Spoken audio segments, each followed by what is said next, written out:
In this video, we're going to take a deep dive into Scottie Scheffler's win in the 2025 British Open, where he won by 4 shots. I'm going to start off by saying anytime you're winning a major championship by 4 or more shots, it's a really, really impressive feat, and you really played well that week.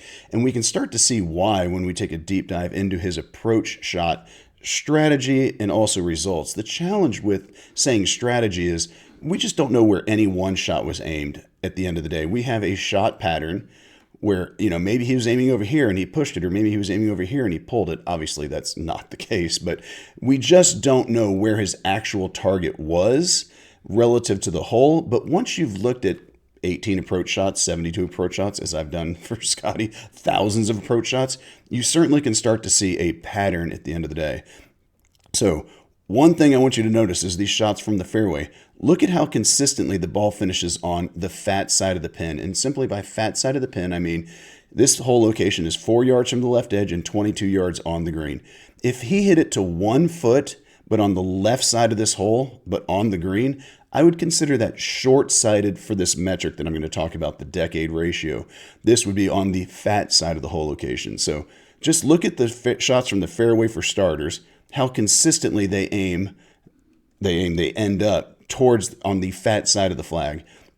If you listen to the golf announcers, they act like where any one shot they hit is exactly where they're aiming, and it simply isn't the case. Again, I can't tell you exactly where he was aiming, but it would be pretty unlikely that he was aiming at every single flag and then just happened to pull or push it some amount. Again, I said, look at this. This is incredible how perfect this round of golf truly was.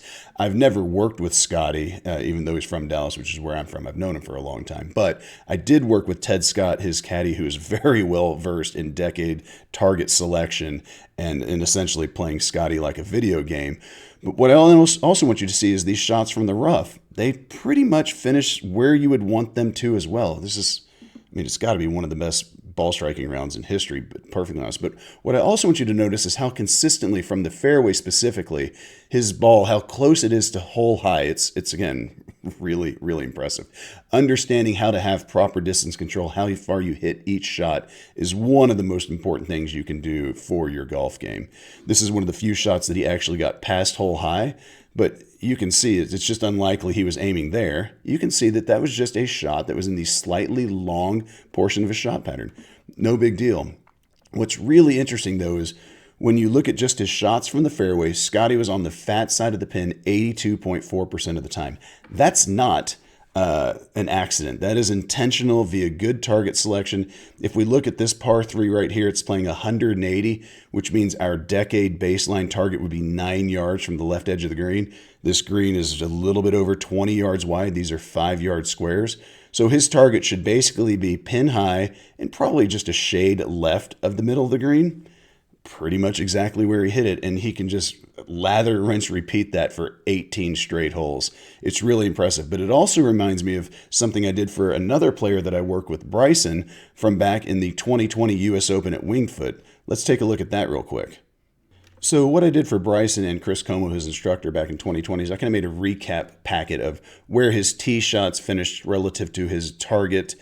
Some of these targets they changed once they actually got out and saw the course and the speed of the fairways and the rough. But I also just want you to see where his golf shots finished. This one's a little bit difficult to see, but where his shots finished relative to where the actual hole location was. Interesting on this hole is Bryson draws his driver, so this was a difficult tee shot for him. It's really the only hole that he kind of sprayed it all around on. Even on number 8, the dog legs to the right, also, he just hit it through the fairway, which he probably should be dropping back to a 3-wood on this particular hole. But what I want you to see again is just where the golf shots finished relative to the hole location. So as an example here on number 5, he's coming from the rough. He didn't quite get it to the bunker on this second round shot, but the yellow shot relative to the hole location, the X is where his approach shot finished relative to the red hole location, and the blue again. And as you just toggle through these, this is the drivable par 4, so it's not really relative.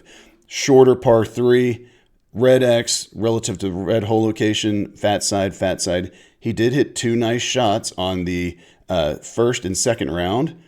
It's a 162-yard par 3, so he should be taking slightly deader aim. But also, he may have just pulled it to hit it close. He's probably aiming it towards the middle of the green, and this was just a perfect shot to his target. And then the other 3 days, he just kind of pulled it, which was convenient in the first and second round. It's just strategy is just a solved problem now, especially at the highest level.